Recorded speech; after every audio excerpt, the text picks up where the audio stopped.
अस्सलाम वालेकुम, नमस्कार, सत श्री अकाल एंड गुड इवनिंग। मैं हूं अर्जु काज़मी और आप देख रहे हैं पॉइंट ऑफ व्यू।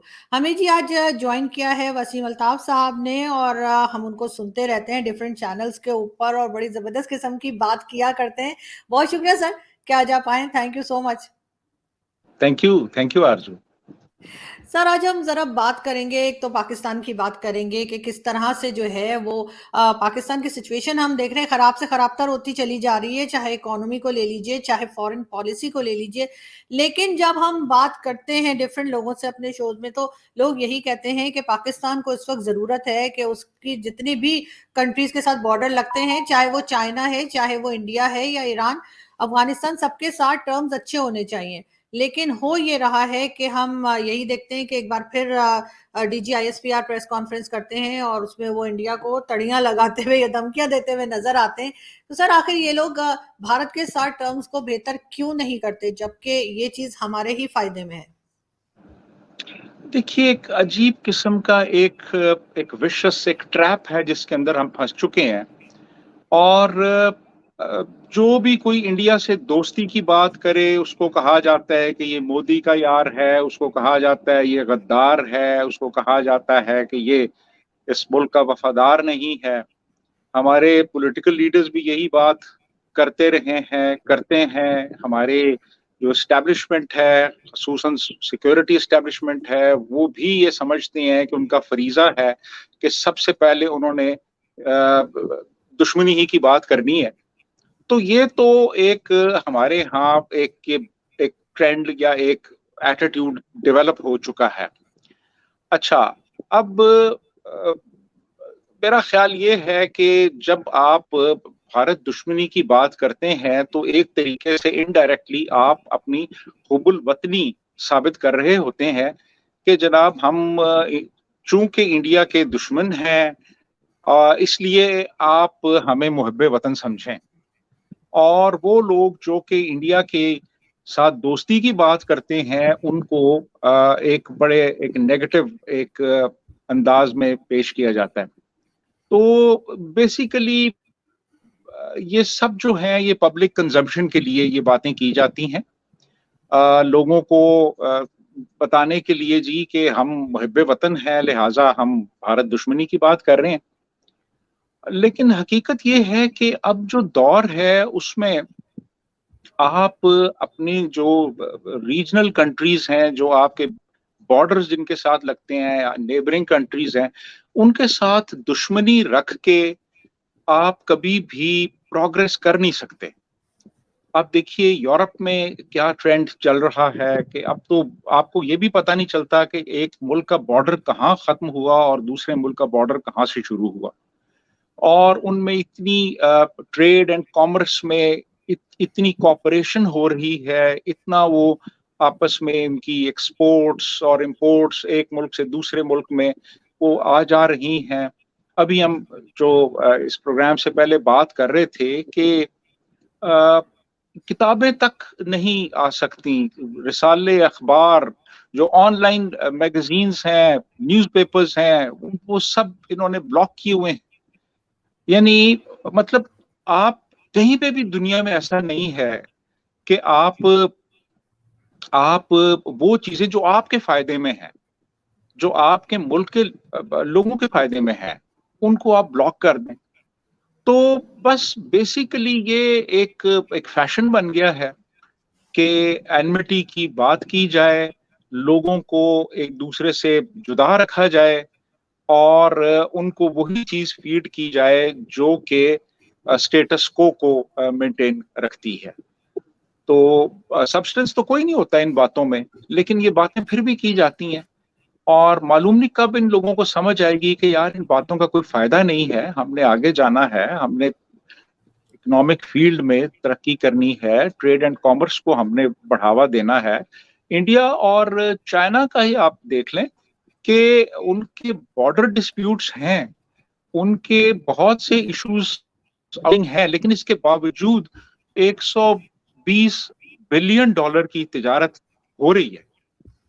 और इसी तरह देख ले बांग्लादेश के इश्यूज हैं इंडिया के साथ। लेकिन वहां पे भी आप देख लें कि वो इतनी क्लोज कोऑपरेशन होती है दोनों मुल्कों के दरमियान। तो ये सब बिल्कुल कुछ जो है। सर। जी जी जी जी। सर लेकिन आप ये भी देखिए ना कि इंडिया की जिस तरह से इकोनॉमी आगे जा रही है, foreign policy, independent foreign policy उनकी जैसे चल रही है, तो हमें तो उल्टा उनसे सीखना चाहिए। हम अभी तक जो है, आपने देखा लास्ट टाइम भी जब बिलावल भुट्टो जरदारी ने एक इंटरव्यू दिया था, तो उसमें उन्होंने जो है उनके प्राइम मिनिस्टर के बारे में भी गलत जबान इस्तेमाल की और फॉरेन मिनिस्टर के बारे में भी। लेकिन इसके बावजूद अभी वो एससीओ की मीटिंग में जा रहे हैं, तो आपके ख्याल से उनको किस तरह का बिहेव करना चाहिए और क्या बात कुछ आगे बढ़ेगी? वैसे सुनने में तो यही आ रहा है कि वहां की लीडरशिप के साथ इनकी कोई मीटिंग नहीं है, मगर फिर भी पाकिस्तान के लोग जो हैं वो भी ये चाहते हैं कि भारत के साथ टर्म्स बेहतर हो, ट्रेड ओपन हो। कब तक ये मुल्क को लोन मांग मांग के चलाते रहेंगे? जी बिल्कुल, डेफिनेटली ये अभी जा रहे हैं वहां पे। और अब आई डोंट नो कि इसका नतीजा क्या निकलेगा। ये जो अभी विजिट है एससीओ का, तो लेकिन पर्सनली मैं समझता हूं कि जहां तक हमारी इंडिया पॉलिसी का ताल्लुक है, तो इसमें इसमें मेरा ख्याल है कि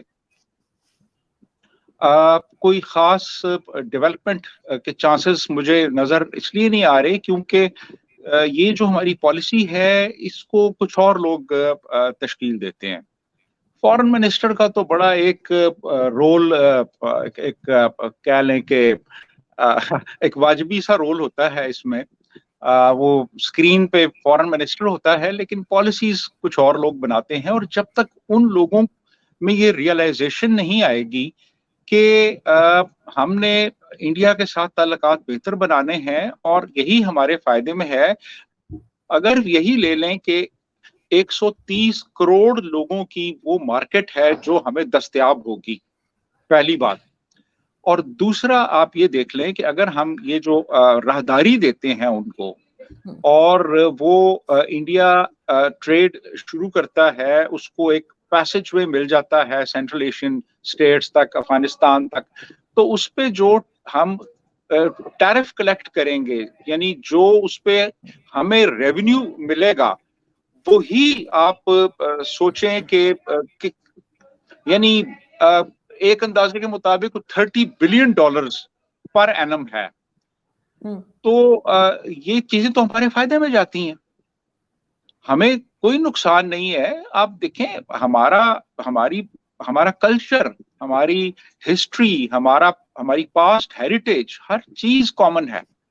हमारे जो हेल्थ इश्यूज हैं वहां भी वही हेल्थ इश्यूज हैं, हमारे जो इकोनॉमिक इश्यूज हैं, हमारे हाउसिंग के मसाइल हैं, हमारे पानी के मसाइल हैं, वो सारे कॉमन हैं। हमारे इश्यूज हम्म, इंडिया के साथ साझे हैं। तो हम यहाँ पे क्यों नहीं हम कॉपरेट करते? और हमने एक ऐसे मसले को लेके हम वक्त जाया करते रहे हैं और एनर्जी जाया करते रहे हैं, पैसा हम बर्बाद करते रहे हैं, जिसका आज 75 साल के बाद हमें कोई उसका रिवॉर्ड नहीं मिला। तो हमें जरूरत क्या है कि हम एक एक ऐसे इशू को, एक नॉन इशू को हमने इशू बनाया हुआ है, और इंडिया के साथ हमने खामखा एक ताल्लुकात खराब किए हुए हैं। तो मेरा ख्याल है कि पर्सनली मैं समझता हूँ एक और चीज भी कि कुछ अब रियलाइजेशन जो है ना वो उन हलकों में भी पैदा होना शुरू हो गई है। वो स्क्रीन पे आके तो ये बात नहीं करेंगे। अब अगर फॉरेन मिनिस्टर जा रहा है या जा रही है, हमारी एक खातून जा रही हैं, या बिलावल साहब, बिलावल तो नहीं, मेरा ख्याल है हिरान रब्बानी खर जा रही हैं, तो सर बिलावल जा रहे वो हैं। बिलावल जा रहे हैं, ओके। जी। तो वो बिलावल जा रहे हैं, तो मेरा ख्याल है कि वो उन हलकों की आशीर्वाद हासिल है उन्हें, इसीलिए वो जा रहे हैं। अदरवाइज अगर वो कहते कि नहीं जाना तो फिर ना जाते वो। और दूसरा, फिर इन लोगों को भी थोड़ा सा सोचना चाहिए कि आप एक डिप्लोमेटिक लैंग्वेज होती, आप हम्म, वो डिप्लोमेटिक लैंग्वेज इस्तेमाल करें। अब ये कहना जी बचर ऑफ गुजरात, यार हम्म, ये कहाँ की जुबान है? ये आप एक ऐसे लीडर के बारे में, यानी 1 अरब 30 करोड़ लोगों का जो लीडर है उसके बारे में आप ये जुबान इस्तेमाल कर रहे हैं। अब आप वहां जाएंगे और इन केस आपका सामना होगा, तो आप आपको खुद ही शर्म आएगी यार कि मैंने क्या जुबान इस्तेमाल की थी। तो मेरा ख्याल है थोड़ा बिल्कुल। सा एहतियात करनी चाहिए इसमें। जी। बिल्कुल जी सर, आज। क्योंकि सर उनके सीनियर भी हैं एक तरह से, चाहे वो प्राइम मिनिस्टर मोदी हों चाहे डॉक्टर हाँ। जयशंकर हों, अच्छा। जिनकी मैं बहुत हाँ। बड़ी फैन हूं डॉक्टर जयशंकर की। तो मैं जी तो जी कई बार जी। कह भी चुकी हूँ कि इंडिया को चाहिए कुछ टाइम के लिए अपना फॉरेन मिनिस्टर हमें दे दें, शायद हम भी कुछ संभल जाएं। बाकी जो चीज आप कह रहे थे सर कि एक जैसे लोग हैं और एक जैसी बात है, तो जाहिर है सर, भारत को तोड़ के ही तो पाकिस्तान बनाया इन्होंने, तो वहां से उसी तरह के लोग हैं ना जैसे वहां पर मौजूद है। मगर सर, जी बात सारी ये होती है कि इस वक्त इंडिया की, चाहे आप इकोनॉमी को देख लें चाहे एजुकेशन सिस्टम को देख लें या कुछ भी, वो बहुत आगे की तरफ वो लोग जा रहे हैं। एससीओ की मीटिंग्स हो रही हैं, G20 को वो लीड कर रहा है। तो ऐसे में यहाँ से जब DGISPR अपनी प्रेस कॉन्फ्रेंस करते हैं, तो वो बजाय कोई दोस्ती का हाथ बढ़ाने के, कोई ऐसी बात करने के जिससे कि मामलात बेहतर हो, और उल्टा ये कहते हैं कि जी जंग को हम भारत के दरवाजे तक ले जाएंगे या घर तक ले जाएंगे। इसकी क्या वजह लगती है? क्या ये कि इनकी दुकानें क्योंकि थोड़ी ठंडी पड़ गई हैं, जो ये डिफेंस बजट के नाम पर, और डिफेंस और DHA और ये सब कुछ बनते हैं इनके, तो क्या उसमें कोई उनको लग रहा है कि पैसा नहीं मिल रहा? या लोग जो अब एकदम से पहले भी कहा करते थे, लेकिन अब इमरान खान ने एक नया ट्रेंड शुरू किया है कि खुल्लम खुल्ला जो है ना, वो स्टैब्लिशमेंट और उनका नाम लेके इमरान खान बोला करते हैं। तो अब एक आम आदमी, आम सिटीजन भी अगर कोई सड़क चलता हुआ है, वो कहता है कि जी मुल्क का ये हाल जो है ना, ये एजेंसीज ने किया है। तो क्या ये वजह है इनकी घबराहट की, या किस लिए ऐसी बात कर रहे हैं?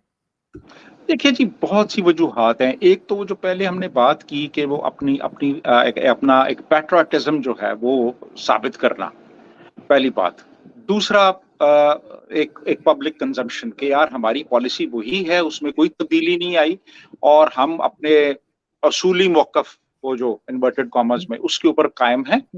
और इंडिया को हम किसी किस्म की कोई रियायत और नरमी देने को तैयार नहीं है जब तक कि कश्मीर का मसला हल नहीं होगा।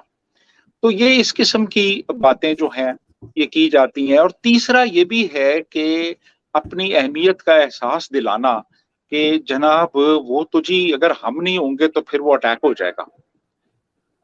और वो तो जी इंटिमिडेट कर रहे हैं हमें और हम हमारे ऊपर जारहियत जारहाना अज़ाइम रखते हैं, इस किस्म की बातें, ताकि ये है कि हमारी अहमियत बढ़े। और फिर अभी बजट भी आने वाला है, तो बजट से पहले इस किस्म की बातें आप देखें, कई साल पहले आप देखें, कई सालों से ये बातें बजट आने से पहले शुरू हो जाती हैं। थ्रेट परसेप्शन जो है उसको बहुत ज़्यादा एक प्रोजेक्ट किया जाता है और बताया जाता है कि यार ये तो बड़ा मसला हो सकता है और इस मसले का हल हम ही हैं, लिहाजा फिर ज़रा थोड़ा-सा अ, हाथ हौला रखें डिफेंस बजट सर, इस में ज़रा। मसले का हल तो नहीं, लेकिन इस मसले की वजह जरूर ये लोग हैं। लेकिन सर, कश्मीर के ऊपर जिस तरह से इन्वेस्टमेंट की जा रही है, भारत के पास जो कश्मीर है, जम्मू कश्मीर के, वहां पे मॉल्स बन रही हैं और डिफरेंट किस्म के प्रोजेक्ट्स जो है उन्होंने शुरू किए हैं। तो आइंदा तो लगता है कि जो मुकाबला होगा या जो बहस होगी कश्मीर पे, वो इसी चीज को लेकर होगी। अगर वो इतना डेवलप कर देंगे अपने साइड के कश्मीर को, और हमारी तरफ का कश्मीर सबको मालूम है वहाँ क्या हालत है, मोबाइल सर्विसेज तक ठीक नहीं चलती, रोड्स ठीक नहीं बनी हुई, तो ये कैसे मुकाबला करेंगे? और आपको नहीं लगता कि इस तरह का कुछ हो नहीं सकता? मतलब कश्मीर ये ले नहीं सकते इंडिया से, और तो बेहतर यही है कि जो हिस्सा इनके पास है उसको थोड़ा, उसको डेवलप करें और थोड़ा दिखाएं कि हाँ जी हम भी जो है इस जगह को बना रहे, बजाय इसके कि उनका जो है वो बहुत अच्छा बन जाए और यहाँ वाले लोग कहें कि जिससे तो बेटर था कि हम वहीं पे, मतलब उनके साथ होते तो यहाँ पे भी कुछ डेवलपमेंट हो जाती। जी, जी, बिल्कुल। आप देखिए ना कि वहाँ पे बेपनाह इन्वेस्टमेंट की जा रही है और अब तो गल्फ कंट्रीज़ ने भी इन्वेस्टमेंट शुरू कर दी है। वहाँ पे शॉपिंग मॉल्स बन रहे हैं, होटल्स बन रहे हैं। और उसके बरक्स अगर आप जो हमारे वाला कश्मीर है, पाकिस्तान एडमिनिस्ट्रेटेड कश्मीर जो है, उसमें आप जाके देखें तो हम तो बहुत पीछे हैं। और यहाँ पे अभी प्रॉपर रोड्स नहीं बन सकी। यहाँ पे आज भी आपने अगर फर्ज करें जाना है इस्लामाबाद से, आपने मुजफ्फराबाद जाना है, तो वो कोई इतनी अच्छी रोड नहीं है। वो 2 रोड्स जाती हैं और वो दोनों की हालत अच्छी नहीं है। और वहाँ पे तो अब वो 5 स्टार होटल्स बना रहे हैं और इतना कुछ वो इन्वेस्ट कर रहे हैं वहां पे और फॉरेन कंट्रीज को वो ल्योर कर रहे हैं कि आपको हम ये इंसेंटिव्स दे रहे हैं और आप यहाँ आए और आके इन्वेस्ट करें। तो अब तो यकीन करें कि लगता है कि कल को यहाँ की कश्मीर के जो लोग हैं वो हसरत से उन कश्मीरियों को देखेंगे जो वहां पे हैं, क्योंकि अगर लेट से कोई रेजिस्टेंस है भी तो वो कुछ 4-5 अजला है जहां तक है कश्मीर में, और जी। उसको बहुत हद तक उन्होंने काबू कर लिया है। और अब वो सारा फोकस उनका है कि डेवलप किया जाए इसको, और जितनी ज्यादा इकोनॉमिक डेवलपमेंट होती है उतना ज्यादा फिर इस बात का इम्कान बढ़ता चला जाता है कि रेजिस्टेंस कम होती जाएगी।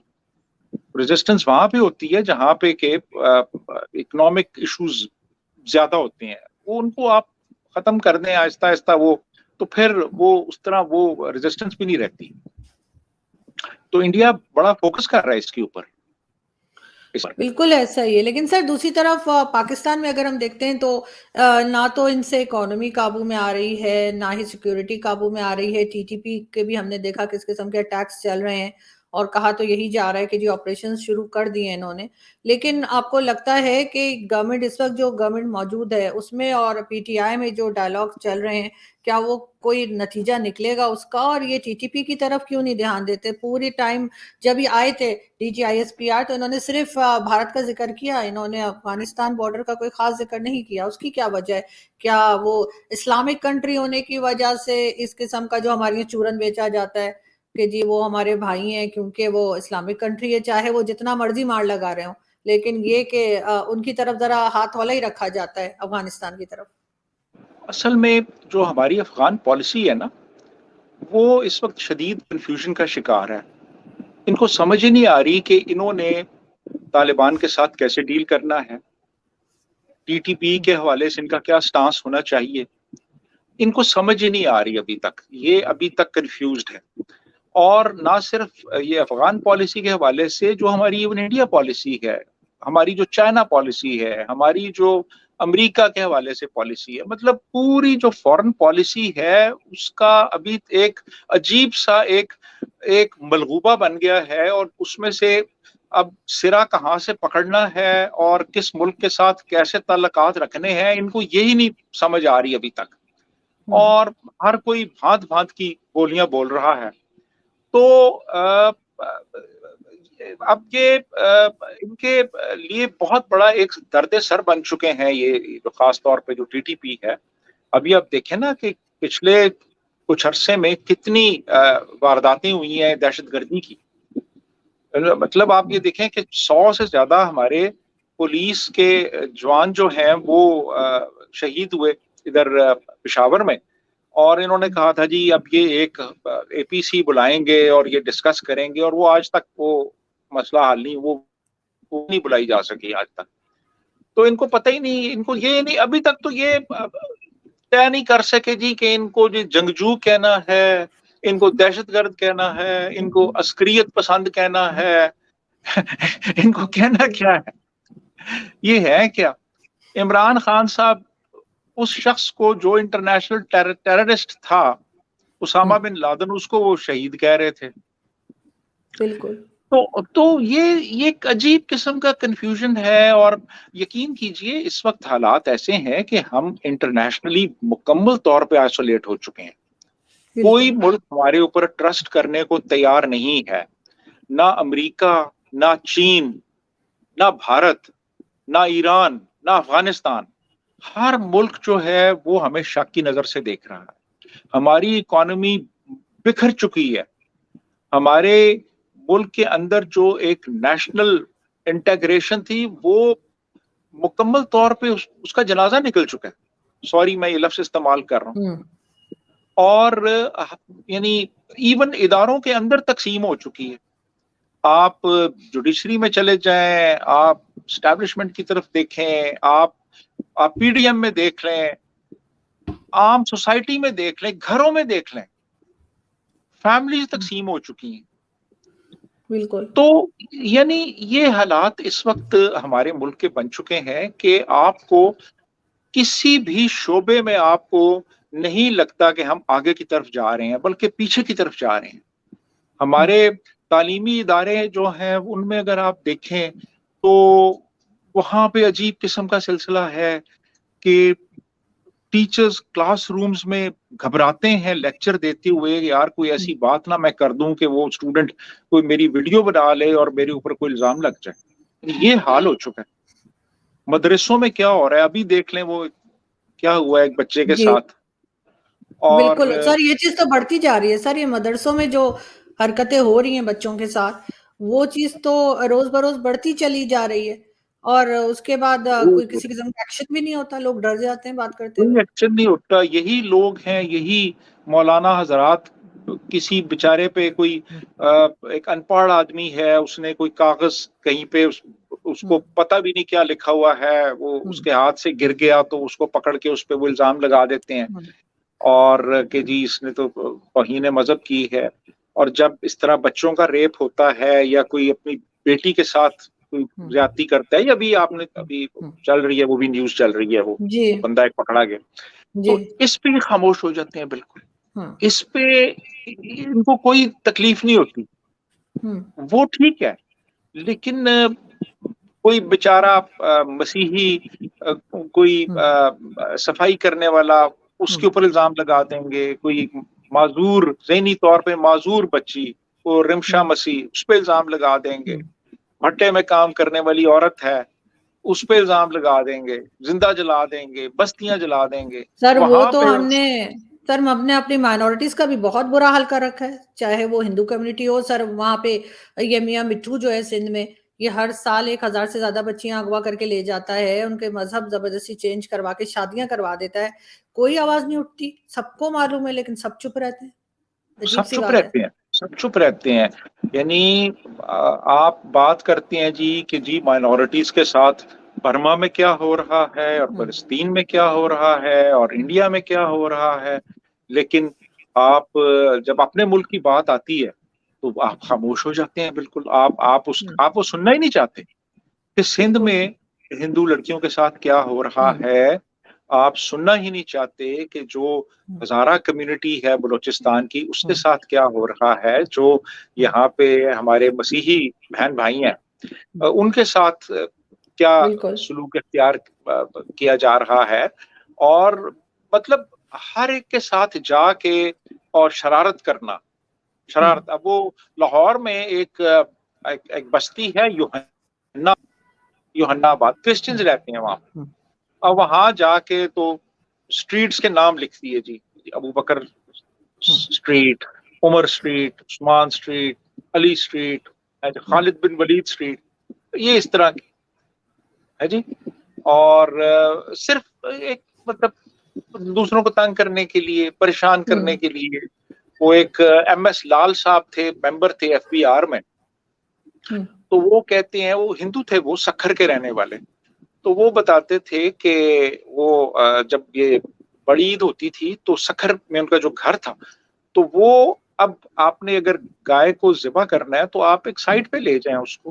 वो कहते हैं हमारे सही। घर के सामने ला के उसको ज़िबा करते थे, घर के सामने ला के, सिर्फ सिर्फ चढ़ाने के लिए। हम्म, हाँ परेशान करने के लिए और बिल्कुल। चढ़ाने के लिए, तंग करने के हम्म, लिए। वो उधर ही एक सखरी के पास ना एक हम्म, वो मई कालका का एक जगह है, एक मुकद्दस जगह है हिंदू कम्युनिटी की, माई कालका। एक गार है और उस गार हम्म, के अंदर वो एक खातून थी जो कि एक सेंट थी। वो वहां उस गार में वो इबादत करती थी जाकर। तो वो बिल्कुल उसके सामने ना वो एक बड़ा सा मदरसा बना दिया है, वो उसके सामने। सिर्फ वो हम्म, आप एक साइड पे भी बना सकते हैं, उससे कुछ फासले भी बना सकते हैं, बिल्कुल। लेकिन बिल्कुल उसके वो सामने वहां पे हम्म, बनाया है। तो ये तो करते हैं इस तरह से। ये लड़कियों को अगवा कर लेंगे, छोटी छोटी बच्चियां, 12 साल हाँ, की बच्ची, बिल्कुल। जिसको पता ही नहीं किसी चीज का, उसको अपने मजहब का नहीं पता। हाँ, उस बिल्कुल। बच्ची को अपने मजहब हम्म, के बारे में नहीं पता, तो वो एक दूसरा मजहब जो है वो इख्तियार हम्म, करेगी और फिर वो उसकी शादी करेंगे वहां पे। और फिर उस पे कदगन एक तरह की लग हाँ, जाएगी कि अब ये अपना मजहब वापस हाँ, तब्दील नहीं कर सकती, तब्दील करेगी तो इसकी सजा ये है। बिल्कुल। और ये तो चीज सिर्फ बच्चियों के साथ होती है, मतलब लड़कों को इस्लाम इम्प्रेस नहीं कर रहा कि वो भी कोई हो रहे हाँ, होते। अगर इनका यही दावा सही समझा जाए कि जी वो इस्लाम से मुतासिर होकर जो है उस रिलीजन में आए, तो सिर्फ बच्चियां ही क्यों होती हैं? 12 साल की, 13 साल की, 11 साल की, मतलब अजीब इन्होंने एक जैसे कहना चाहिए कि बेघरती में, सॉरी टू से, फैला हाँ, रखी है, हाँ, और हाँ, उसके बाद हाँ। शर्म भी नहीं आती इनको। देखिए ना, वो तो डबल डबल स्टैंडर्ड्स तो हमारे हैं ना। हाँ। अभी वो मेरा एक दोस्त है, वो फ्रांस में होता है। हम्म। अदनान उसका नाम है। तो हम्म। अदनान यहाँ पाकिस्तान आया, उसकी बीवी फ्रेंच है, हम्म। मिशेल उसका नाम है। तो वो जब यहाँ पाकिस्तान आया तो वो कहता है कि वो मैं उसे ले आया यहाँ पे। अब वो अगर किसी शादी पे गए हैं या किसी के घर गया तो एक ही सवाल सबसे पहले किया जाता था, ए मुसलमान हो ये, इस्लाम कबूल कीता, कलमा पढ़े आज। अच्छा, वो ये उसके बारे में। हम्म। और इसके बरक्स आप ये देखें कि अगर कोई मुसलमान लड़की किसी गैर हम्म। मुस्लिम से शादी कर ले तो वहां पे फिर आपको बहुत तकलीफ होती है जी। यानी आप बेशक किसी मजहब की लड़की से शादी कर लें, वो ठीक है, लेकिन लेकिन हाँ। आपकी लड़की जो है वो शादी करे तो वो तो जनाब, वो तो इवन आपके मोहम्मद अली जिन्ना साहब ने भी अपनी बच्ची को आग कर दिया हम्म। था कि उसने एक पारसी से बिल्कुल। शादी की थी, हालांकि खुद उन्होंने हम्म। पारसी औरत से शादी की थी। ये तो है जी। जिन्ना साहब के अपने, जब जिन्ना साहब जिन्होंने पाकिस्तान बनाया, उनके इतने डबल स्टैंडर्ड्स थे, तो पाकिस्तानियों के क्यों नहीं होंगे? अगर हम उन्हें बाबाए कौम कहते हैं, तो बाबाए कौम के इतने डबल स्टैंडर्ड्स थे, तो फिर देखें तो जी, हमारे तो बनते हैं। देखें जी, वो जो आगा खान, जिन्होंने आगा खान थे स्वयं मुस्लिम लीग बनाने वाले, हम्म। वो रीटा हेवर्थ ईसाई से शादी कर रहे हैं। हम्म। हम्म। अल्लामा मोहम्मद इकबाल, वो एक ईसाई औरत एमा वेगनास्ट के इश्क में मुब्तला हो गए। अच्छा बिल्कुल। जी, जिना जो है उन्होंने एक हम्म। पारसी औरत से शादी की। हम्म। और लियाकत अली खान की जो बीवी थी, आ, वो भी क्रिश्चियन थी, फिर बाद में वो मुसलमान हुई या नहीं, जो भी हुई।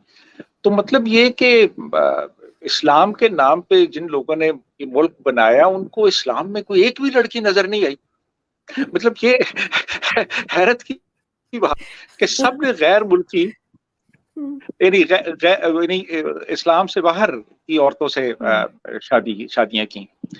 तो ये मतलब डबल स्टैंडर्ड्स हैं हमारे। लेकिन अगर इनकी अपनी बेटियां जो हैं वो किसी गैर मुस्लिम हम्म। से करेंगी तो फिर ये इनको बहुत तकलीफ होगी कि यार ये क्या मगर किया है अभी इसने। देखिए ना, फातिमा भुट्टो ने की तो उस बेचारे को कलमा पढ़ा दिया, हालांकि वो वैसे ही रह सकता था, लेकिन नहीं, अब ऐसे रह उसको सकता था उसका ना। नाम चेंज करके, हाँ, जिब्रान नाम रख दिया, नाम भी बदल दिया बेचारे का, हाँ, और नाम ऊपर ही से बदल उसको दिया। कलमा भी पढ़ा दिया।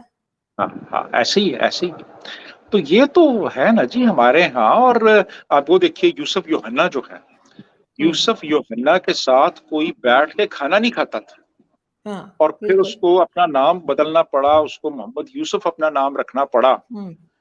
और आप बेशक आप कन्वर्ट भी हो जाए ना, तो फिर भी आपका हाँ। स्टेटस वो बराबर वाला नहीं ये देते आपको। बिल्कुल। हाँ, नहीं फिर भी होता। आपको कुछ एक खास अल्फाज से याद किया जाता। हाँ, बिल्कुल ऐसा तो ही है। ये तो है बर्तन हमारे भी यहाँ मतलब। अलहदा रखे जाते हैं सर, बर्तन भी अलहदा रखे जाते हैं अक्सर, तो बर्तन ये अलहदा भी। रखे जाते हैं। मैं आपको जो बताऊं, मेरे एक दोस्त झंग में हम्म। प्रिंसिपल थे एक कॉलेज के।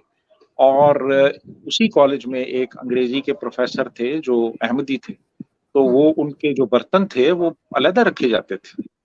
और हम्म। जब वो रिटायर हुए तो रिटायरमेंट पे आमतौर पे वो कॉलेज में एक फेयरवेल, एक पार्टी होती है। तो हम्म। फेयरवेल पार्टी जब हुई तो उसमें 10% जो स्टाफ था वो आया, 90% स्टाफ आया ही नहीं। कि यार चलें, एक लंबे अरसे से हमारा कॉलीग था, कता नजर इसके कि हाँ। उसका क्या अकीदा था, वो हम्म। आए ही नहीं उसमें फेयरवेल पार्टी में। तो अब हम तो खुद तो ये कर रहे हैं, लेकिन हमें बड़ा दर्द होता है कि जब वो फलस्तीन में अगर कुछ होता है, हम्म। बर्मा में बिल्कुल। होता हाँ। है जी। अच्छा सर, हमारे जो वो होते मजार होते हैं, या इस किस्म की दरगाहें जो होती हैं, वहां पर अगर कोई ऐसा आ जाए जो नॉन मुस्लिम हो, वो वहां के चादर चढ़ाए या दुआ पढ़े, तो हम बड़े खुश होते हैं देखो देखो जी, यहाँ पर आके उसने चादर चढ़ाई है या दुआ पड़ी है। लेकिन अगर कोई, जैसे अभी फातिमा भुट्टो की पिक्चर्स आ रही हैं कि जी वो मंदिर गई और वहां जाकर उन्होंने जो वहां की तरीका होता है मंदिर में जिस तरह से रसूमात होती हैं वो की हैं, तो उसके ऊपर इतनी बातें बन रही हैं कि देखो जी ये तो बड़ा कुफर करके आ रही है। मतलब अजीब किस्म के डबल स्टैंडर्ड हमारे हैं हमेशा से। और उसके बाद कोई सुधरने का नाम नहीं ले रहा, जितनी मर्जी पढ़ाई कर लें, कुछ कर लें, इसी तरह के लोग हैं सब। नॉन मुस्लिम्स को तो हम वैसे ही खुद ही मुस्लिम बना देते हैं ना। हम्म। हमने तो नील आर्मस्ट्रॉन्ग को भी मुसलमान बना दिया। हमने वो जो खातून थी, जर्मन खातून थी, हम्म। क्या नाम था उनका, उनको भी हमने हम्म। मुसलमान बना दिया। हम्म। आ, मतलब ये कि एक अजीबो गरीब किस्म की एक सूरत हाल है, कुछ समझ नहीं आती कि किस तरफ जा रहे हैं, क्या हमारी सोच क्या है, हमने करना क्या है। मतलब हर तरफ से एक कंप्लीट कंफ्यूजन है। लेकिन सर सबसे ज्यादा हमें पहचानती भी इस्लामिक कंट्रीज ही हैं। वो हमें पैसा नहीं देती आराम से, जितने आराम से हमें जो काफिर कंट्रीज हैं, चाहे वो अमेरिका हो, चाइना हो, या यूरोपियन कंट्रीज हो, वो जितने आराम से हमें फंड्स दे देती हैं, उस तरह से इस्लामिक कंट्रीज, ये जो OIC एक इन्होंने बना रखा है, वो बिल्कुल मुंह नहीं लगाते। ना सऊदीज और ना ही कोई ऐसे बुला के ऐसी झाड़ पड़ती है इन लोगों को जब ये जाते हैं, हमारे लीडर या जो लोग भी जाते हैं, इवन आर्मी चीफ भी जाते हैं पैसे मांगने। तो इन लोगों को इस्लामिक कंट्री वाले जो हैं वो ही सीधा रखते हैं पाकिस्तान को। उनको समझ आ गई हुई है ना जी। वो उनको काफी अरसे से समझ आ गई है कि ये आएंगे, गले मिलेंगे और साथ ही जेब में देखेंगे कि पैसे कितने पड़े हुए हैं, तो हम्म। अब ये निकालने कैसे हैं इनके। तो उनको ये समझ आ गई हुई है, अमरीकियों को भी समझ आ गई है कि जी हमसे पैसे लेते रहे और वही पैसे हमारे खिलाफ भी इस्तेमाल होते रहे। तो अरब खासे अब समझदार हो चुके हैं, दुनिया समझदार हो चुकी है, चीन समझदार हो चुका है। तो आप देखें ना कि अभी अभी तक वो IMF के साथ जो इनकी जो डील थी वो अभी तक फाइनलाइज नहीं हो सकी। हम्म। अब इसहाक डार साहब जो है वो पिछले, यानी आप देख लें फरवरी से अब ये मई शुरू हो चुका है, वो लगे हुए जी पर ये जी 2 हफ्ते 2 दिन 5 दिन 1 हफ्ता 2 हफ्ते। सर इनको चाहिए कि थोड़ा मतलब इंडिया की तरफ भी ध्यान दें। फोर्थ पे चले गए, फोर्थ या फिफ्थ पे चले गए वो इकोनॉमी में, और कोशिश करें, हो सकता है नरेंद्र मोदी कुछ दे दें इनको, इनके भी मुंह बंद हो जाएंगे और कुछ कहने के काबिल नहीं रहेंगे फिर ये इंडिया को। जैसे मैंने अपने एक शो में कहा था, जैसे कुछ बोलने लगे तो ठक करके मोदी जी को चाहिए कि पैसे वापस मांग लें, चुप हो जाएंगे।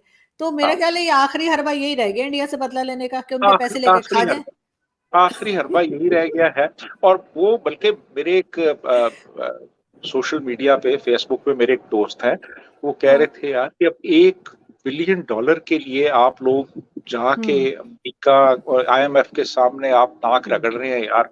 आप हम्म। हमारे से तल्लकात अच्छे कर ले, आप मोदी जी को कहें, वो एक क्या $2 बिलियन आपको उठा के दे हम्म। देंगे, यार ये लो, इस्तेमाल करो इसे, बिल्कुल। हम्म।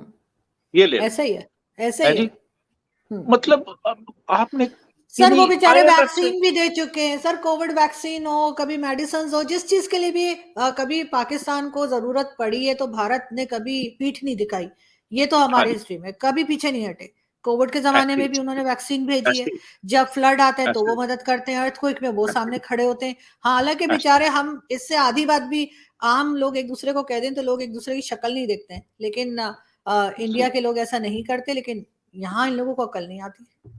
नहीं नहीं, ऐसा मैं आपको बताऊं, ये इन्होंने खामखा, यानी even people to people contact जो है उसको इतना मुश्किल बनाया हुआ है हम्म। कि आप उनके लिए आना खासा मुश्किल है। फिर वो ज़ाहिर है टेट फॉर टैट होती है कि जो पॉलिसी आप इख्तियार करते हम्म। हैं दूसरी तरफ से भी फिर वैसी पॉलिसी, यानी हमारी इंडिया के साथ जो पॉलिसी है वो तो आवरली बेसिस पे तब्दील होती है। यानी आपको मैं बिल्कुल। बताऊं कि 2014 में मैं फरवरी में गया था इंडिया दोस्तों से मिलने के लिए। तो 5 शहरों का वीजा देते हैं वो, तो हम्म। मैंने 6 का मांगा, उन्होंने 6 का दे दिया। और उसी साल दिसंबर में एक शादी पे हमने अमृतसर जाना था, तो मैंने उन्हें 5 शहरों का कहा तो एक शहर का वीजा उन्होंने दिया। और बड़ी मुश्किल से फिर वो दूसरे शहर का वीजा भी मिला, और वो सिर्फ इस वजह से था कि उस वक्त हमारी तरफ से भी इसी किस्म का हम्म, ट्रीटमेंट हो रहा था। तो वो फिर जाहिर है कि यहाँ से वो फिर वो वैसे करते हैं, वो tit for tat foreign policy में बिल्कुल। चलता है। लेकिन ये है कि अगर आप वीजा रिजीम रिलैक्स कर दें, आप ये जो अखबारों और किताबों मैगजीन्स के ऊपर हम्म, जो पाबंदी है वो हटा दें, हम्म, तो मेरा ख्याल है कि ये इससे बहुत फायदा होगा, हमारा फायदा होगा। आप यकीन बिल्कुल। कीजिए, हम्म, आप यकीन कीजिए कि 90% जो किताबें हमारे यहाँ टेक्स्ट बुक्स पढ़ाई हम्म, जाती हैं, या जो हम्म, यहाँ पे मार्केट में जो गाइड्स अवेलेबल हैं, या मुख्तलिफ सब्जेक्ट्स की जो किताबें, उनमें से 90% किताबें या तो इंडियन ऑथर्स की लिखी हुई है, हम्म, हम्म, या उनका चरबा है। बिल्कुल। तो कम से कम अब वो यानी जो किताबें यानी दुबई जा रही हैं और फिर दुबई से आ रही हैं, हम्म, यार वो आप वाघा से आप क्यों नहीं वो मंगवा लेते? आप लेकिन प्याज वाघा से क्यों नहीं मंगवा लेते? आप बिल्कुल ऐसा मेडिसिन ही है। क्यों नहीं मंगवा लेते? मेडिसिन सर मंगवा बिल्कुल लें। सर, फिर ये कैसे साबित करेंगे कि टू नेशन थ्योरी सही थी? सर फिर तो ऐसे लोग निकल आएंगे ना जो मेरी तरह कहते हैं कि नहीं जी, टू नेशन थ्योरी जो थी वो ठीक नहीं थी और हम उस पर बिलीव नहीं करते। सर आपको जाते जाते मैं ये भी कहूँ, लास्ट में आपको यकीनन पता होगा, नहीं तो एक क्लिप है मेरे पास, मैं आपको भेज भी दूंगी। उसमें बात की जा रही है कि मिस्टर जिन्ना के ऊपर जो है कोई पीएचडी नहीं कर सकता पाकिस्तान के अंदर, क्योंकि अगर पीएचडी की तो बहुत सी ऐसी बातें निकल कर आ जाएंगी सामने जो कि यहाँ के लोगों को पसंद नहीं आएंगी, जिन्होंने उनको बाबा कौम समझा है या बनाया है। ये चीज बकायदा एक साहब ने टीवी चैनल पे बैठ के कहा है, और वो क्लिप मेरे पास मौजूद है कि वो मेरे ख्याल मतीउल्लाह जान साहब का इंटरव्यू वो ले रहे हैं, और दूसरी तरफ कौन साहब है उनका नाम मुझे याद नहीं, लेकिन उन्होंने ये कहा कि पाकिस्तान में मिस्टर जिन्ना पे पीएचडी नहीं की जा सकती, और उसका रीजन यही है कि अगर पीएचडी किसी ने की तो बहुत सी ऐसी बातें निकलेंगी जो कि पब्लिक में आम होंगी और फिर पब्लिक को अच्छा नहीं लगेगा, तो इसलिए ये पाबंदी लगा रखी है। अब आप सोचें कि जी, लेकिन लेकिन लेकिन आपको ये भी मैं बताता चलूं कि हमारे एक दोस्त हैं, आपके भी हैं दोस्त, वो डॉक्टर इश्तियाक, उन्होंने हम्म, जिना के ऊपर एक किताब लिखी है, जी और वो समझ लें कि वो डबल पीएचडी है, और वो बिल्कुल। किताब मार्केट में अवेलेबल है। और उस किताब में उन्होंने जिना को हर एंगल से और हर डायमेंशन में एनालाइज कर हम्म, छोड़ा है उस किताब में। तो बिल्कुल। अब जो दौर है इसमें आप लोगों से क्या छुपाते हैं? अब तो हम्म, दुनिया की हर चीज जी। इंटरनेट पे अवेलेबल है।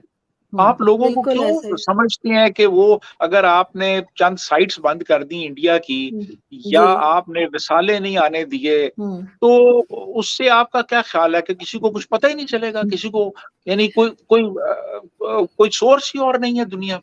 बिल्कुल। सर ये इनकी सबसे बड़ी बेवकूफी है कि ये ऐसा समझते हैं। पता नहीं किस बहुत। दौर में रह रहे हैं।